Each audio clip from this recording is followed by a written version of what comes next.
Friends, Mullaperiyar വിഷയത്തിൽ ഒരു ചെറിയ സന്തോഷ വാർത്ത നിങ്ങളെ അറിയിക്കാൻ വേണ്ടിയിട്ടാണ് ഞാൻ വീഡിയോ ചെയ്യുന്നത്. 2-3 കാര്യങ്ങളുണ്ട്. അതിലൊരു കാര്യം ആദ്യം പറയാം. ഈ വരുന്ന ഞായറാഴ്ച രാവിലെ 10 മണിക്ക് ആലുവ ടാസ്ക് ഹാളിൽ വെച്ചിട്ട് ഒരു യോഗം ചേരുന്നുണ്ട്. മുല്ലപ്പെരിയാർ വിഷയത്തിന് വേണ്ടി ആത്മാർത്ഥമായി പ്രവർത്തിക്കുന്ന എല്ലാവരും അതിൽ പങ്കെടുക്കുന്നുണ്ട്. അപ്പോൾ നമ്മളെല്ലാവരും മാക്സിമം പറ്റുന്ന ആൾക്കാരിലേക്ക് ഇത് ഷെയർ ചെയ്യുക. വീഡിയോ പറ്റാവുന്ന ആൾക്കാർ വരെ, എറണാകുളം ജില്ലക്കാർ മാത്രമല്ല മറ്റു ജില്ലകളിലെ ആൾക്കാർക്കും വരാൻ കഴിയുമെങ്കിൽ, നിങ്ങളെ കൊണ്ട് സാധിക്കുമെങ്കിൽ നിങ്ങൾ വരാൻ ശ്രമിക്കുക. ഇതാണ് ഒരു കാര്യം. ഇനി 2-3 കാര്യം പറയാനുണ്ട്. അതിന് മുമ്പ് ഞാനൊരു കാര്യം പറഞ്ഞോട്ടെ. മുല്ലപ്പെരിയാർ വിഷയത്തെക്കുറിച്ച് വീഡിയോ ചെയ്യുമ്പോൾ പല ആൾക്കാരും വന്ന് പറയുകയാണ്, കേട്ടിട്ട് പേടിയാവുന്നു, ഞങ്ങൾ എന്തിനിങ്ങനെ പേടിപ്പിക്കാൻ വേണ്ടി വീഡിയോ ചെയ്യുന്നു, നിങ്ങൾക്ക് ഞങ്ങളെ പേടിപ്പിക്കാതിരുന്നുകൂടെ, നിങ്ങൾക്ക് വേറെ പണിയൊന്നുമില്ലേ, ജനിച്ചാൽ ഒരു ദിവസം മരിക്കണം, പിന്നെ എന്തിനാണ് ഇങ്ങനെ നടന്ന് കുരയ്ക്കുന്നത് എന്നൊക്കെ ചോദിക്കുന്നവരോട് ഞാനൊന്ന് പറഞ്ഞോട്ടെ. ജനിച്ചാൽ ഒരു ദിവസം മരിക്കണം, അത് വളരെ കറക്റ്റായ കാര്യമാണ് എന്ന് പറഞ്ഞുകൊണ്ട് മരണത്തെ നമ്മൾ സ്വാഗതം ചെയ്യണോ? പിന്നെ നിങ്ങളുടെ വീട്ടിൽ ഒരു പാമ്പ് കയറി എന്ന് വിചാരിക്കുക. നിങ്ങൾക്കറിയാം അത് കടിച്ചാൽ നിങ്ങൾക്ക് വിഷപ്പാമ്പാണ്, അത് കടിച്ചാൽ നിങ്ങൾ മരിക്കുമെന്ന്. അപ്പൊ നിങ്ങൾ അറിഞ്ഞോണ്ടോ എനിക്ക് പാമ്പിന്റെ പേടിയാണ്, അതാ വീടിന്റെ അകത്തെ കൂടെ ഒക്കെ നടന്നോട്ടെ എന്ന് പറഞ്ഞ് നിങ്ങൾ ആ വീട്ടിൽ തന്നെ നിൽക്കുമോ? നിങ്ങൾ നിലവിളിക്കില്ലേ? നിങ്ങൾ ആൾക്കാരെ കൂട്ടില്ല, പാമ്പിനെ അവിടെ നിന്ന് മാറ്റാൻ നിങ്ങൾ ശ്രമിക്കില്ലേ? അത്രയേ ഉള്ളൂ. ഇത് ഞാൻ പറഞ്ഞ് മനസ്സിലാക്കി തരികയാണ് ഇതുപോലെ കമന്റ് ഇടാൻ വരുന്നവരുടെ അടുത്ത്. പേടിയാണ് എന്ന് പറഞ്ഞിട്ട് നിങ്ങൾ ഇരുന്നിട്ട് എന്ത് ചെയ്യാൻ പറ്റും? നമ്മളെ കൊണ്ടാകുന്ന രീതിയിൽ നമ്മൾ പ്രതികരിച്ചേ പറ്റൂ. പിന്നെ മറ്റൊരു കാര്യം ഞാൻ പറയാനുള്ളത്, 339 വർഷം പഴക്കമുള്ള മുല്ലപ്പെരിയാർ ഡാം സുർക്കി മിശ്രിതവും ശർക്കരയും ചേർത്ത് നിർമ്മിച്ചതാണ്. ഒരിക്കലും പൊട്ടില്ല. ആകാശം ഇടിഞ്ഞുകൊണ്ടാൽ പോലും അത് പൊട്ടില്ല, അത്രയും ബലമാണ് അതിന് എന്നൊക്കെ പറയുന്നവരോട് നിങ്ങൾ ഏതെങ്കിലും സേഫ് സോണിൽ ഇരുന്നിട്ടായിരിക്കും സംസാരിക്കുന്നത്. അങ്ങനെ നിങ്ങൾ പറയുന്നത് പോലെ ആകാശം ഇടിഞ്ഞു വീണാലും മുല്ലപ്പെരിയാർ പൊട്ടില്ല, വെറുതെ നുണ പറഞ്ഞ് പ്രചരിപ്പിക്കേണ്ട എന്നൊക്കെ പറയുമ്പോൾ ഈ 35 ലക്ഷം വരുന്ന ജനങ്ങളുടെ ജീവൻ വെച്ചിട്ട് ഇനി ഭാഗ്യപരീക്ഷണം നടത്താൻ ഞങ്ങൾക്ക് പറ്റില്ല. കാരണം ഈ 35 ലക്ഷം ജനങ്ങളില് ഒരുപാട് കുട്ടികളുണ്ട്, ലക്ഷക്കണക്കിന് കുഞ്ഞു മക്കളുണ്ട്. അങ്ങനെ ഞങ്ങളുടെ കുഞ്ഞുമക്കളുടെ ജീവൻ വെച്ചിട്ട് നിങ്ങൾ ഇനി ഭാഗ്യപരീക്ഷണം നടത്തണ്ട. പിന്നെ ഞങ്ങൾ ഈ ഡാം അപ്പാടെ പൊളിച്ചു മാറ്റുക, തമിഴ്നാടിന് വെള്ളം കൊടുക്കാതിരിക്കുക എന്നൊന്നും പറഞ്ഞിട്ട് നടക്കുന്നവരല്ല, മനസ്സിലായോ? അതുപോലെ ഞാൻ ഈ വീഡിയോ ഇടുന്നത് മുല്ലപ്പെരിയാർ പൊട്ടിക്കാൻ വേണ്ടി നടക്കുന്നവളല്ല ഞാൻ. നിങ്ങൾക്കറിയാമോ, 2018 പ്രളയത്തിൽ എന്റെ വീട്ടിലും വെള്ളം കയറിയതാണ്, ഞങ്ങളും അനുഭവിച്ചതാണ്. ഡാം തുറന്നു വിട്ടപ്പോൾ എത്രമാത്രം ഞങ്ങൾ അനുഭവിച്ചു എന്ന് ഇപ്പോഴും ഓർക്കുമ്പോൾ പേടിയാണ്. അപ്പോൾ ഈ ഡാം പൊട്ടി വരുമ്പോൾ സംഭവിക്കാൻ പോകുന്ന ദുരന്തം എത്ര വലുതാണെന്ന് അറിഞ്ഞിട്ട് തന്നെയാണ് ഈ സംസാരിക്കുന്നത്. നമ്മൾ ഒരു അപകടം ഉണ്ടാകുമെന്ന് അറിഞ്ഞിട്ട് മിണ്ടാതിരുന്നിട്ട് അപകടം വന്നിട്ട് വിലപിച്ചിട്ട് കാര്യമില്ല. അതിന് മുമ്പ് ചെയ്യാവുന്ന കുറെ പോംവഴികളുണ്ട്, അത് നമ്മൾ ചെയ്യണം. നമ്മളെ കൊണ്ടാകുന്ന രീതിയിൽ നമ്മൾ പോരാടണം. അതിലൊരു കാര്യമാണ് ഞാൻ നേരത്തെ പറഞ്ഞത്. ഇനി 2ാമത്തെ കാര്യം, ഓഗസ്റ്റ് 15-ാം തീയതി രാവിലെ 9 മണിക്ക് മുല്ലപ്പെരിയാർ അണക്കെട്ട് മുതൽ ഈ മുല്ലപ്പെരിയാർ പൊട്ടിക്കഴിഞ്ഞാൽ അറബിക്കടലിലേക്കാണ് ഒലിച്ചു പോകുന്നത്. അപ്പോ അത്രയും ആ സ്ഥലത്തെ ആളുകൾ നമ്മുടെ വീടിന്റെ അടുത്തുള്ള പാലങ്ങളിൽ പാലങ്ങളിൽ കയറി ചെല്ലുക, അവിടെ ചെന്നിട്ടുള്ള ഒരു ചെറിയൊരു പ്രതിഷേധം നടത്താൻ തീരുമാനിച്ചിട്ടുണ്ട് ഓഗസ്റ്റ് 15-ന് രാവിലെ 9 മണിക്ക്. അപ്പോൾ ആ ഏരിയയിലുള്ള ആരെങ്കിലുമൊക്കെ അതിന് നേതൃത്വം വഹിക്കണം. നമുക്ക് എല്ലായിടത്തും ആളുകൾക്ക് പോകാൻ പറ്റില്ല. അപ്പൊ ആ ഒരു ഏരിയയിലുള്ള ആരെങ്കിലും ഇതിന് നേതൃത്വം വഹിക്കുക. മാക്സിമം ആളുകൾ നിങ്ങൾ വീട്ടിൽ നിന്ന് ചെന്നേ പറ്റൂ.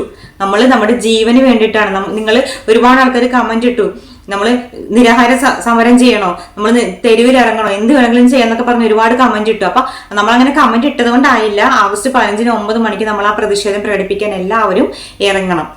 അതൊരു അഭ്യർത്ഥനയാണ്. അത് നമുക്ക് മുല്ലപ്പെരിയാർ വരെ ഒന്നും പോകണ്ട, കാരണം എല്ലാവർക്കും അങ്ങോട്ട് ചെല്ലാനൊക്കെ ബുദ്ധിമുട്ടുണ്ടാവും. അപ്പൊ റോട്ടിലൊന്നും തടഞ്ഞു നിർത്തി അങ്ങനത്തെ ഒന്നുമല്ല, ഓരോ സ്ഥലത്തുള്ള പാലങ്ങളില്ല, ആ പാലത്തിന്റെ മുകളിൽ നിന്നിട്ടുള്ള ഒരു പ്രതിഷേധം, ഒരു ചെറിയ പ്രതിഷേധമാണ് നമ്മൾ ആദ്യം ചെയ്യാൻ ഉദ്ദേശിക്കുന്നത്. അപ്പൊ അതിനെല്ലാവരും സഹകരിക്കണം. എല്ലാവരും മാക്സിമം ഈ വീഡിയോ ഷെയർ ചെയ്യണം. ഞാൻ എന്റെ വീഡിയോ ലൈക്ക് ചെയ്യണം, സബ്സ്ക്രൈബ് ചെയ്യണം എന്നൊന്നും പറയാറില്ല, പക്ഷെ ഇത് നിങ്ങൾ ദയവ് ചെയ്ത് ചെയ്യണം. എന്നാലും മാത്രമാണ് മാക്സിമം ആളുകളിലേക്ക് ഇത് എത്തിക്കാൻ പറ്റുള്ളൂ. അന്താരാഷ്ട്ര വിദഗ്ധരടക്കം പറഞ്ഞിട്ടുണ്ട് ഈ ഡാം സുരക്ഷിതമല്ല എന്ന്. എന്നിട്ട് നമ്മുടെ നാട്ടിലെ കേരളത്തിലെ ഒരുപാട് ആൾക്കാർ പറയുകയാണ് ഈ ഡാം പൊട്ടില്ല എന്ന്. അത് തന്നെയാണ് ഭിന്നതയാണ്. കാരണം ഈ ഒരു കാര്യത്തിൽ ഒറ്റക്കെട്ടായി ആരും നിൽക്കുന്നില്ല എന്നത് എനിക്ക് ഈ 2-3 വീഡിയോ ഇട്ടപ്പോൾ മനസ്സിലായതാണ്. അപ്പോ അതിൽ പോലും പല അഭിപ്രായങ്ങളാണ്. ദയവ് ചെയ്ത് ഈ ഒരു കാര്യത്തിൽ നിങ്ങൾ രാഷ്ട്രീയമോ ജാതിയോ മതമോ ഒന്നും നോക്കാതെ ഒറ്റക്കെട്ടായി നിൽക്കുക. ഞങ്ങളുടെ ജീവൻ വെച്ചിട്ടുള്ള ഭാഗ്യപരീക്ഷണത്തിന് ദൈവത്തെ ഓർത്ത് നിങ്ങൾ കൂടെ നിൽക്കരുത്. ഈ വയനാടിനൊപ്പം എന്ന് പറഞ്ഞ് നിങ്ങൾ പോസ്റ്റ് ഇടുന്നില്ലേ, അതുപോലെ ഞങ്ങളൊക്കെ പോകണം. നിങ്ങളൊരു കാര്യം മനസ്സിലാക്കുക, എവിടെയൊക്കെയോ ഡാം പൊട്ടിയിട്ടുണ്ട്, അവിടെയൊക്കെ മറ്റു ഡാമുകൾക്കും തകർച്ച സംഭവിച്ചിട്ടുണ്ട്. അത് നിങ്ങൾ ശ്രദ്ധിച്ചാൽ മനസ്സിലാവും. നിങ്ങൾ ന്യൂസ് നോക്കൂ, ഏതൊക്കെ ഡാം പൊട്ടിയിട്ടുണ്ടാകുന്ന നാടുകളിലൊക്കെ മറ്റു ഡാമുകളിലും പൊട്ടിയിട്ടാണ് വരുന്നത്. അപ്പൊ അതുകൊണ്ട് തന്നെ മുല്ലപ്പെരിയാറിന് എന്തെങ്കിലും സംഭവിച്ചാൽ അതിന് തൊട്ടടുത്ത് നിൽക്കുന്ന ചെറുതോണി, കുളമാവ്, ഇടുക്കി, അതുപോലെ അതെല്ലാം പൊട്ടി വന്നാൽ ഭൂതത്താങ്കട്ട്, അതൊക്കെ ചെറിയൊരു ഡാമുകളാണ്, അതൊന്നും താങ്ങില്ല. അങ്ങനെയൊക്കെ വന്നു കഴിഞ്ഞാൽ എന്ത് വലിയ പ്രളയമായിരിക്കും. 2018 അറിയാവുന്നവർക്ക് അറിയാം, ഞാൻ കൂടുതൽ ഇനി പറയുന്നില്ല. അപ്പൊ അതുകൊണ്ട് നമ്മള് തമിഴ്നാട്ടുകാർക്കും ദോഷമുണ്ടാകാത്ത രീതിയിൽ നമ്മുടെ 35 ലക്ഷം വരുന്ന ജനങ്ങളുടെ ജീവൻ സംരക്ഷിച്ചുകൊണ്ട് തമിഴ്നാട്ടിലെ 5 ജില്ലകളിൽ കൃഷി ചെയ്യുന്നത് മുല്ലപ്പെരിയാറിലെ വെള്ളം കൊണ്ടാണ്. അവരുടെ വെള്ളം കൂടി മുട്ടിക്കുന്നില്ല, അവർ ആ വെള്ളം മുഴുവൻ എടുത്തോട്ടെ, നമുക്ക് അതിൽ നിന്ന് ഒരു തുള്ളി വെള്ളം പോലും വേണ്ട. പക്ഷെ നമ്മൾ പറയുന്ന ഒരു കാര്യം, രണ്ടു കൂട്ടർക്കും അനുകൂലമായ രീതിയിലുള്ള ഒരു നടപടി ഉണ്ടാകാൻ വേണ്ടിയിട്ടാണ് സുഹൃത്തുക്കളെ ഞാൻ ഈ വീഡിയോ ചെയ്തുകൊണ്ടിരിക്കുന്നത്. അല്ലാണ്ട് ഞാൻ പറഞ്ഞു പൊട്ടിക്കാൻ വേണ്ടി നടക്കുന്നതല്ല. ഈ കമന്റ് ഇടുന്ന ആൾക്കാരുടെ വിഷമം തോന്നുന്നു. കാരണം ഈ ഒരു സാഹചര്യത്തിൽ പോലും നമ്മുടെ കൂടെ നിൽക്കാതെ ഇങ്ങനെ പറയുന്ന ആൾക്കാരുടെ മനസ്സ്, ഇത് പുറത്തുള്ള ആൾക്കാരൊന്നും അല്ല കേട്ടോ, മലയാളികൾ തന്നെയാണ് ഇതിന് കമന്റ് ഇട്ടിരിക്കുന്നത്. ഒന്നും പറയാനില്ല. എന്താണെങ്കിലും ഒരു പോംവഴി, ഒരു സൊല്യൂഷൻ ഇല്ലാത്ത കാര്യമില്ല ഈ ലോകത്ത്. അപ്പൊ അതുകൊണ്ട് തന്നെ അവർ മാക്സിമം വെള്ളം കൊണ്ടുപോയിക്കോട്ടെ, കനാലിൽ കൂടി അവർ മാക്സിമം വെള്ളം ഒഴുക്കി കൊണ്ടുപോയി തമിഴ്നാട്ടിൽ പുതിയൊരു ഡാം പണിത് അതിലവർ വെള്ളം ശേഖരിക്കട്ടെ. എന്നിട്ട് അവർ കൃഷിക്കോ എന്ത് വേണമെങ്കിലും ഉപയോഗിച്ചോട്ടെ, നമുക്ക് ആ വെള്ളം വേണ്ട. നമ്മൾക്ക് വേണ്ടത് സുരക്ഷിതമാണ്. ഈ ഡാം പൊട്ടില്ല എന്ന് പറയുന്നവരോട് ഞങ്ങളുടെ ജീവൻ വെച്ചിട്ട് ഇനി നിങ്ങൾ പരീക്ഷണം നടത്തണ്ട. പിന്നെ ഒരു ചേട്ടൻ പറഞ്ഞു, ഞാൻ വണ്ടിപ്പെരിയാറുകാരനാണ്, എനിക്കില്ലാത്ത വിഷമം നിങ്ങൾക്ക് എന്തിനെന്ന്. ഞാൻ എറണാകുളംകാരിയാണ്, എനിക്ക് വിഷമമുണ്ട്. 2018 ദുരന്തം അനുഭവിച്ച കൂട്ടത്തിലുള്ളതാണ് ഞങ്ങളും. അപ്പോ ചേട്ടൻ പറയുന്നു പൊട്ടില്ല എന്ന്. ഇനി അഥവാ പൊട്ടി വന്നാൽ തന്നെ ചേട്ടന്റെ വീടടക്കം വരും ചേട്ടാ ഞങ്ങളുടെ ഇങ്ങോട്ട് എറണാകുളത്തോട്ട്. അപ്പൊ ഞങ്ങൾ അതും കൂടി താങ്ങണ്ടേ? പിന്നെ വെള്ളം കണ്ടാൽ പോലും പേടിക്കുന്ന കുഞ്ഞുമക്കളുണ്ട് ഞങ്ങൾക്ക്. അവരുടെയൊക്കെ മരണം, അവർക്കൊക്കെ എന്തെങ്കിലും സംഭവിക്കും എന്നോർത്തിട്ടുള്ള ഒരു ജീവിതം എന്ന് പറയുന്നത് അത് വളരെ വളരെ ഭീതി, അത് പേടിപ്പിക്കുന്ന കാര്യമാണ്. പിന്നെ ഒരു അമ്മയുടെ ഒരു കമന്റ് ഞാൻ കണ്ടു, ഒരമ്മയുടെ അല്ല, ഒരുപാട് അമ്മമാര്, ഞാൻ എന്റെ 2.5 വയസ്സുള്ള കുട്ടിയെ ചേർത്ത് പിടിച്ചിട്ടാണ് ഞാൻ കിടന്നു തുടങ്ങുന്നത്. കാരണം എന്തെങ്കിലും സംഭവിച്ചാൽ ഞങ്ങൾ രണ്ടുപേരും ഒരുമിച്ചല്ലേ പോവുക എന്ന്. നിങ്ങളൊന്ന് ആലോചിച്ച് നോക്കുക. അങ്ങനെ വിഷമിച്ച് പേടിച്ച് കിടക്കുന്ന ആൾക്കാരാണ് ഞങ്ങള്. അപ്പൊ അതുകൊണ്ട് തന്നെ ഞങ്ങൾക്ക് അതിന് നടപടി ഉണ്ടായി പറ്റും. നമ്മളിപ്പോ ഒരു തീരുമാനം എടുത്ത നാളെ തന്നെ പുതിയ ഡാം പണിയൊന്നും നടക്കില്ല, അതിന് സമയം എടുക്കും, എല്ലാത്തിനും സമയം എടുക്കും. അപ്പൊ ഇനിയും കാലപ്പഴക്കമുള്ള ഡാം ഇങ്ങനെ വെച്ചുകൊണ്ട് പോകാൻ പറ്റില്ല, അതിനെ എതിർക്കും, ഇനിയും എതിർക്കും. ഞാൻ ഇനിയും വീഡിയോ ചെയ്യും. കമന്റ് ഇടാനും വരുന്ന മനുഷ്യത്വമില്ലാത്ത മനുഷ്യരായിട്ട് കൂട്ടാൻ പറ്റില്ല. നിങ്ങൾ വന്ന് കമന്റ് ഇട്ടോളൂ, ഒരു പ്രശ്നമില്ല.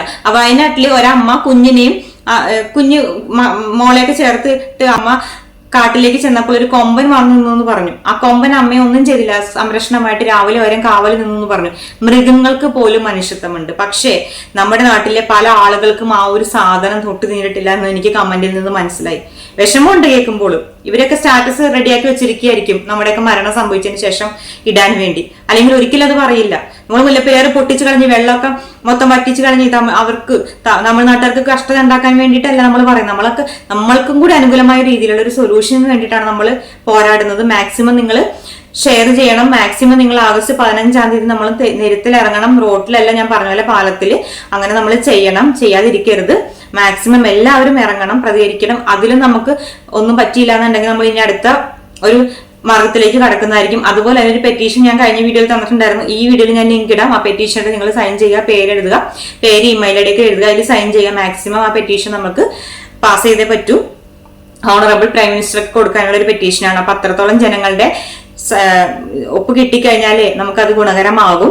സുപ്രീം കോടതിയിലേക്ക് അത് മൂവ് ചെയ്യാനും നമുക്കുള്ള അനുകൂലമായി വിധി വരാനൊക്കെ ഒരുപാട് സഹായിക്കും. മാത്രമല്ല പ്രതിഷേധമായി ഇനി ഇറങ്ങണം. കാരണം പല ആൾക്കാരും കണ്ണടച്ചിരിക്കുന്ന ഈ ഒരു സ്ഥലത്ത് നമ്മൾ ഇറങ്ങിയേ പറ്റൂ. കാരണം മാധ്യമങ്ങൾക്കാണെങ്കിലും വലിയ ചൂടൊന്നുമില്ല, ആർക്കും ഈ ഒരു കാര്യത്തിൽ ചൂടില്ല. അപ്പൊ നമ്മൾ ഇറങ്ങുമ്പോൾ അവർക്ക് ഒരു ന്യൂസ് പിടിക്കാൻ വേണ്ടിയിട്ടെങ്കിലും അവരൊന്ന് പുറത്തിറങ്ങുമല്ലോ, ഇത്ര ആൾക്കാർ പ്രതിഷേധിക്കുമ്പോൾ. അപ്പൊ അതുകൊണ്ട് തന്നെ മാക്സിമം നമ്മൾ പ്രതിഷേധിക്കുക. അതുപോലെ ഈ കമന്റ് ഇടുന്ന ആൾക്കാരോട് ഒന്നും പറയാനില്ല. നിങ്ങളൊരു കാര്യം മനസ്സിലാക്കുക. മുല്ലപ്പെരിയാർ പൊട്ടിക്കഴിഞ്ഞ് ഞങ്ങൾ 4-5 ജില്ലക്കാർ മാത്രമല്ല ചേട്ടന്മാരെ ചേച്ചിമാരെ പോകുന്നത്.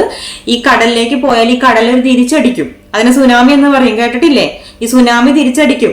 അപ്പോൾ ബാക്കിയുള്ള ജില്ലകളിലെ തീരത്തൊക്കെ അടിച്ചു കഴിഞ്ഞാൽ അതും പ്രശ്നമാണ്. മാത്രമല്ല ഈ പറയുന്ന ആളുകൾക്ക് 35 ലക്ഷങ്ങൾ ജനങ്ങൾ മരിച്ചിട്ടുണ്ടെങ്കിൽ അവരുടെ ശവശരീരങ്ങൾ, അതുപോലെ മൃഗങ്ങൾ, ഇതെല്ലാം അളിഞ്ഞ് എന്തായിരിക്കും അവസ്ഥ? എത്ര മാരകമായ അസുഖങ്ങളും പകർച്ചവ്യാധികളും വരും. ഇതൊക്കെ ഒന്നും ചിന്തിക്കാതെ വന്ന് കമന്റ് ഇടാൻ നിങ്ങൾക്ക് നാണമില്ലേ? എന്താണ് ഈ പറയുന്നത്? ചെറിയ ഡാമൊന്നുമല്ല മുല്ലപ്പെരിയാർ, എത്ര വലിയ അണക്കെട്ടാണ് മുല്ലപ്പെരിയാർ. പിന്നെ ഭാഗ്യം കൊണ്ട് നിൽക്കുന്നു. അങ്ങനെ ഭാഗ്യം നോക്കി പൊട്ടും എന്ന് പറഞ്ഞിട്ട് ഇനിയും പരീക്ഷിക്കാൻ പറ്റില്ല എന്നുള്ള കാര്യത്തിലാണ് നമ്മൾ വീഡിയോ ചെയ്തുകൊണ്ടിരിക്കുന്നത്. അതുപോലെ മനസ്സിലാക്കാതെ വന്ന് പറയുന്നവരോട് ഒന്നും പറയാനില്ല. ദുരന്ത മുഖത്ത് നിന്ന് സെൽഫി എടുക്കാൻ അല്ലെങ്കിൽ കമന്റ് ഇടാൻ വേണ്ടിയിട്ട് നടക്കുന്നവരാണെങ്കിൽ അത് മനസ്സിൽ വെച്ചാൽ മതി. ഞങ്ങൾ പ്രതികരിക്കും. എന്നെക്കൂടി നിൽക്കാൻ പറ്റുന്ന ആൾക്കാർക്ക് നിൽക്കാം. വീഡിയോസ് മാക്സിമം ഷെയർ ചെയ്യാം. വേറൊന്നും പറയാനില്ല. അതുപോലെ അഡ്വക്കേറ്റ് റസൽ ജോയി നമ്മൾക്ക് വേണ്ടിയിട്ട് ഇതിനെതിരെ അദ്ദേഹം ഒരുപാട് നാളായി രംഗത്തിറങ്ങിയിട്ട് അദ്ദേഹത്തിന്റെ മാക്സിമം എല്ലാവരും സപ്പോർട്ട് ചെയ്യുക, പിന്തുണയ്ക്കുക. കാരണം അദ്ദേഹം ഇപ്പൊ പറയുന്നുണ്ട് ആ ഡാമിനുള്ള വളവിനെ കുറിച്ചും കാര്യങ്ങളെല്ലാം അദ്ദേഹം പറയുന്നുണ്ട്. അദ്ദേഹം വളരെ വ്യക്തമായി എല്ലാം പറയുന്നുണ്ട്. എന്നെക്കാൾ കൂടുതൽ ഒരുപാട് അദ്ദേഹം പറയുന്നുണ്ട്. പക്ഷെ അദ്ദേഹത്തെയും കളിയാക്കി പറയുന്ന ആൾക്കാരുണ്ട്. എന്താ ചെയ്യുക, അദ്ദേഹത്തിന് ഒന്നും കിട്ടാനില്ല. മുല്ലപ്പെരിയാർ പൊട്ടുമെന്ന് പറഞ്ഞിട്ടോ അല്ലെങ്കിൽ ഇങ്ങനെ പറഞ്ഞിരുന്നിട്ടോ ഞങ്ങൾക്ക് ആർക്കും ഒന്നും കിട്ടാനില്ല. നിങ്ങൾ മനസ്സിലാക്കുക, ഞങ്ങളും ആ നാട്ടുകാരാണ്. നമ്മൾ എന്തിനു വേണ്ടിയാണ് ഈ സമ്പാദിക്കുന്നതൊക്കെ? നമ്മുടെ മക്കൾക്കും നമ്മുടെ കുടുംബം സുരക്ഷിതമായിരിക്കാൻ വേണ്ടിയല്ലേ? ഒരു മനസ്സമാധാനം ഇല്ലാതെ എങ്ങനെയാണ് രാത്രി കിടന്നുറങ്ങുന്നത്? അപ്പൊ നമുക്ക് സുരക്ഷിതമായി ജീവിക്കണം, സുരക്ഷിതമായി ഉറങ്ങണം. അതുകൊണ്ട് തന്നെ എല്ലാവരും, കേരള സർക്കാരും പ്രതിപക്ഷവും കേന്ദ്രവും അതുപോലെ തമിഴ്നാട് ഗവൺമെന്റിനോടും എന്റെ റിക്വസ്റ്റ് ആണ്, നിങ്ങൾ ഞങ്ങളുടെ ജനങ്ങളുടെ ജീവനൊന്ന് ചിന്തിക്കുക. ഞങ്ങൾ നിങ്ങളുടെ വെള്ളം കൂടി മുട്ടിക്കാനൊന്നും നടക്കുന്നവരല്ല. ഞങ്ങളുടെ ജീവനും കൂടി നിങ്ങളുടെ കൈകളിലാണ്. മാക്സിമം എല്ലാവരും കൂടി ഒത്തുചേർന്ന് ഇതിനൊരു തീരുമാനം ഉണ്ടായി. ഇത് അങ്ങോട്ടും ഇങ്ങോട്ടും തട്ടിക്കളിക്കാതെ, ഇനിയും തട്ടിക്കളിക്കാൻ പറ്റില്ല. ഞങ്ങളുടെ എല്ലാം ജീവൻ അപകടത്തിലാണെന്ന് ഞാൻ വീണ്ടും വീണ്ടും പറയുന്നു. ഇപ്പം എനിക്കിപ്പോ മരിക്കാൻ നമ്മൾക്ക് ഇത്ര നാൾ ജീവിച്ചു പേടിയില്ല. പക്ഷെ മക്കളുടെ കാര്യം അത് മാത്രമേ ചിന്തയുള്ളൂ. അതിന് വേണ്ടി തന്നെയാണ് ഞാൻ വീഡിയോ ചെയ്യുന്നത്. അല്ലെങ്കിൽ എനിക്ക് ഇഷ്ടമായ കണ്ടന്റ് ഉണ്ട്, വേറെ ഒരുപാട് വീഡിയോ ചെയ്യാം. പക്ഷെ അതിന്റെ പുറകിൽ പോകാതെ ഇപ്പൊ ഈ മുല്ലപ്പെരിയാർ തന്നെ പിടിച്ചോണ്ടിരിക്കുന്നത് പേടി കൊണ്ടാണ്. കാരണം വയനാട്ടിലെ ദുരന്തങ്ങൾ കൺമുമ്പിൽ നിന്ന് പോകുന്നില്ല. അത്രയും പേടിച്ചിട്ടാണ് രാത്രിയൊക്കെ നമ്മൾ പേടിച്ചാണ് ഉറങ്ങുന്നത്. പല അമ്മമാരുടെയും കമന്റ് കാണുമ്പോൾ സങ്കടം കരഞ്ഞുകൊണ്ടാണ് ഞാൻ അവർക്ക് റിപ്ലൈ കൊടുത്തത്. സീരിയസ്ലി, കാരണം എനിക്കും മക്കളുള്ളതാണ്. അപ്പൊ അതുകൊണ്ട് തന്നെ മാക്സിമം എല്ലാവരും ഇത് ഷെയർ ചെയ്യുക. പിന്നെ ഒരു കാര്യം കൂടി എനിക്ക് പറയാനുള്ളത്, ഈ ലോകത്തില് അപകട നിലയിൽ നിൽക്കുന്ന ഡാമുകളുടെ പട്ടിക എടുത്തപ്പോൾ അതിലെ മുല്ലപ്പെരിയാർ ഡാം ഉണ്ട്. അത് നിങ്ങൾക്ക് അറിയാമോ? ഈ പറയുന്ന കമന്റ് പറയുന്ന ചേട്ടന്മാർക്കും ചേച്ചിമാർക്കും അറിയാമോ ഈ ഒരു സംഭവം? അറിയില്ലെങ്കിൽ അതുകൂടി കേട്ടോ. പിന്നെ ഞാൻ എന്റെ കഴിഞ്ഞ വീഡിയോയില് ചെക്ക് ഡാം, ഭൂതത്താങ്കട്ടിലെ ചെക്ക് ഡാം പൊട്ടിയിട്ട് വിള്ളലുണ്ടായിട്ട് വരുന്ന ഒരു വീഡിയോ ഇട്ടിട്ടുണ്ടായിരുന്നു. അത് ഞാൻ ഇട്ടത് എന്തിനു വേണ്ടിയാണ്? ആ ചെക്ക് ഡാമിൽ കൂടി വരുന്ന അത് അപകടമൊന്നുമില്ല എന്ന് ഞാൻ പറഞ്ഞിട്ടുണ്ട്. ഇറിഗേഷൻ ഡിപ്പാർട്ട്മെന്റ് പറഞ്ഞു അപകടമൊന്നുമില്ല, പേടിക്കേണ്ട സാഹചര്യമൊന്നുമില്ല, അതിൽ വെള്ളം പോകുന്നത് മെയിൻ ഗ്യാരേജിലേക്കാണ്, പേടിക്കേണ്ട എന്നൊക്കെ അതൊക്കെ ഞാൻ വ്യക്തമായിട്ട് പറയുന്നുണ്ട്. എന്നിട്ട് പോലും ഒരു ചേച്ചി ഒന്ന് കമന്റ് ഇട്ടേക്കാണ്, എന്തിനിങ്ങനെ നുണ പറഞ്ഞ് പ്രചരിപ്പിക്കുന്നു, ഞാൻ വേറെ ആളുടെ വീഡിയോയിൽ കണ്ടു അത് അവർ പൊട്ടിച്ചു വിട്ടതാണെന്ന്. നിങ്ങളൊരു മനസ്സിലാക്കുക, ഞാൻ എന്താണ് അതിൽ പറഞ്ഞത്? ആ ഒരു വിള്ളലിൽ കൂടി വരുന്ന വെള്ളത്തിന്റെ ഫോഴ്സ് ആണ് ഞാൻ കാണിച്ചത്. ഇങ്ങനെ ഇത്രയും ഫോഴ്സിൽ വരുമ്പോൾ മുല്ലപ്പെരിയാർ എന്തെങ്കിലും സംഭവിച്ചാൽ എത്രമാത്രം ഫോഴ്സിലാണ് വെള്ളം വരുന്നത് എന്നൊക്കെ ഞാൻ അതിൽ പറയുന്നുണ്ട്. നിങ്ങൾ ആ വീഡിയോ കാണാണ്ട് കുറച്ച് മാത്രം കണ്ടിട്ട് വന്നായിരിക്കും കമന്റ് ഇട്ടത്. ബാക്കിയുള്ള ആൾക്കാരും വന്ന കമന്റ് നോക്കുമ്പോൾ ആരും ശ്രദ്ധിക്കില്ല. അപ്പൊ അങ്ങനെയൊക്കെ നിങ്ങൾ നുണകളും ഇതുപോലെ നെഗറ്റീവും പറഞ്ഞ് ആൾക്കാരെ തെറ്റിദ്ധരിപ്പിക്കരുത്, ദൈവത്തെ ഓർത്ത്. പിന്നെ മുല്ലപ്പെരിയാർ സേഫ് ആണെന്ന് പറയുന്ന ആൾക്കാർ, നിങ്ങൾ ഒരു കാര്യം ചെയ്യും, നിങ്ങൾ വേറെ ഏതെങ്കിലും സേഫ് ഉള്ള സ്ഥലത്താണ് നിൽക്കുന്നതെങ്കിൽ നിങ്ങളുടെ വീടും സ്ഥലങ്ങളൊക്കെ ഞങ്ങൾക്ക് തരും. എന്നിട്ട് നിങ്ങൾ ഞങ്ങളുടെ സ്ഥലങ്ങളൊക്കെ എടുത്തു. നിങ്ങൾക്ക് അറിയാലോ സേഫ് ആണ്, നിങ്ങൾ അവിടെ ഒന്ന് താമസിച്ചോളൂ. പിന്നെ വയനാട്ടിലെ ജനങ്ങൾ മരിച്ചു, ഉരുൾപൊട്ടൽ, എല്ലാവർക്കും അറിയില്ലായിരുന്നു അങ്ങനെ ഒരു സംഭവം സംഭവിക്കുമെന്ന്. അവർ നാളത്തേക്ക് വേണ്ടി ഒരുപാട് കാര്യങ്ങൾ പ്രതീക്ഷയോടെ ജീവിച്ചു. പക്ഷെ പെട്ടെന്നൊരു ദുരന്തം സംഭവിക്കുന്നു. പെട്ടെന്നാണ് അതൊക്കെ സംഭവിച്ചത്. പക്ഷെ ഞങ്ങളെപ്പോലുള്ള ആൾക്കാർ, നിങ്ങളൊന്ന് ആലോചിക്കുക, ഏത് നിമിഷവും അപകടം മുന്നിൽ കണ്ട് ജീവിക്കുക എന്ന് പറയുന്നത് അത് വളരെ വിഷമകരമായ ഒരു അവസ്ഥയാണ്. അത് മനസ്സിലാക്കാതെ ഇങ്ങനെ വന്ന് മലയാളികൾ ഒറ്റക്കെട്ടായി നിൽക്കണമെന്നാണ് ഞാൻ പറയുന്നത്. എന്നിട്ട് പോലും ഒരു ഒത്തൊരുമയില്ല, അവിടെയും കുത്തിത്തിരിപ്പുണ്ടാക്കാൻ നോക്കുകയാണ്. ഒന്നും പറയാനില്ല. എന്താണെങ്കിലും കൂടെ നിൽക്കുന്നവർക്ക് നിൽക്കാം. ഞാൻ ഈ പറഞ്ഞ കാര്യങ്ങളെല്ലാം ഞാൻ വീണ്ടും പറയുകയാണ്. 11-ാം തീയതി ഞായറാഴ്ച രാവിലെ 10 മണിക്കാണ് ആ യോഗം. അതിന് മാക്സിമം പങ്കെടുക്കുക. അതുപോലെ തന്നെ ഈ വീഡിയോ മാക്സിമം ഷെയർ ചെയ്ത് എല്ലാവരിലേക്ക് എത്തിക്കുക. പിന്നെ സൈൻ പെറ്റീഷന്റെ ലിങ്ക് ഉണ്ട്, സൈൻ ചെയ്യുക. അതുപോലെ തന്നെ ഓഗസ്റ്റ് 15-ാം തീയതി സ്വാതന്ത്ര്യദിനത്തിന്റെ അന്ന് രാവിലെ 9 മണിക്ക് നമ്മളെല്ലാവരും മുല്ലപ്പെരിയാർ തൊട്ട് അറബിക്കടൽ വരെയുള്ള സ്ഥലത്തെ ആളുകൾ, എല്ലാവർക്കും അറിയാലോ എല്ലാവരും സ്ഥലങ്ങള്, അപ്പൊ അവിടുത്തെ പാലത്തിൽ കയറി ആ ഒരു പ്രതിഷേധം എല്ലാവരും അർപ്പിക്കുക. അങ്ങനെയൊക്കെ മാക്സിമം ഇത് വാർത്തയായി പുറം ലോകം അറിഞ്ഞ് കേന്ദ്രമൊക്കെ ഇടപെട്ട് സുപ്രീം കോടതി ഇടപെട്ട് നമ്മൾ മിണ്ടാതിരിക്കുമ്പോൾ ഇതിനൊന്നും പ്രശ്നമില്ല എന്നുള്ള രീതിയിൽ കാര്യങ്ങൾ പോകുള്ളൂ. പറ്റില്ല, ഇനി നമ്മൾ സംസാരിച്ചേ പറ്റൂ. ഇത് അപകട നിലയിലാണെന്ന് അന്താരാഷ്ട്ര വിഭാഗങ്ങളെല്ലാം പറഞ്ഞിട്ടും പല ആൾക്കാരും കണ്ണടച്ച് ഇരുട്ടാക്കിക്കൊണ്ടിരിക്കുകയാണ്. ഇനി അത് പറ്റില്ല. അതുപോലെ ഡിൻ കുര്യാക്കോസ് പാർലമെന്റിൽ ഈ ഒരു വിഷയം അവതരിപ്പിച്ചിട്ടുണ്ട്. വളരെ നന്ദി, സന്തോഷമുണ്ടത് കേട്ടപ്പോൾ. ഇനിയും ഒരുപാട് എംപിമാർ ഇതിനെക്കുറിച്ച് സംസാരിക്കട്ടെ. പാർലമെന്റിലും എല്ലായിടത്തും ഈ ഒരു കാര്യം ഉയരട്ടെ. ഈ ലോകം മുഴുവനും ഇത് അറിഞ്ഞേ പറ്റൂ. കാരണം ഞങ്ങളുടെ ജീവനിൽ ഞങ്ങൾക്ക് പേടിയുണ്ട്. അതുകൊണ്ട് തന്നെ സപ്പോർട്ട് ചെയ്യുന്നവർക്ക് സപ്പോർട്ട് ചെയ്യാം, അല്ലാത്തവർക്ക് ഇതുപോലെ ഒന്ന് കമന്റ് ഇടാം. ഒന്നും പറയാനില്ല. Thank you so much.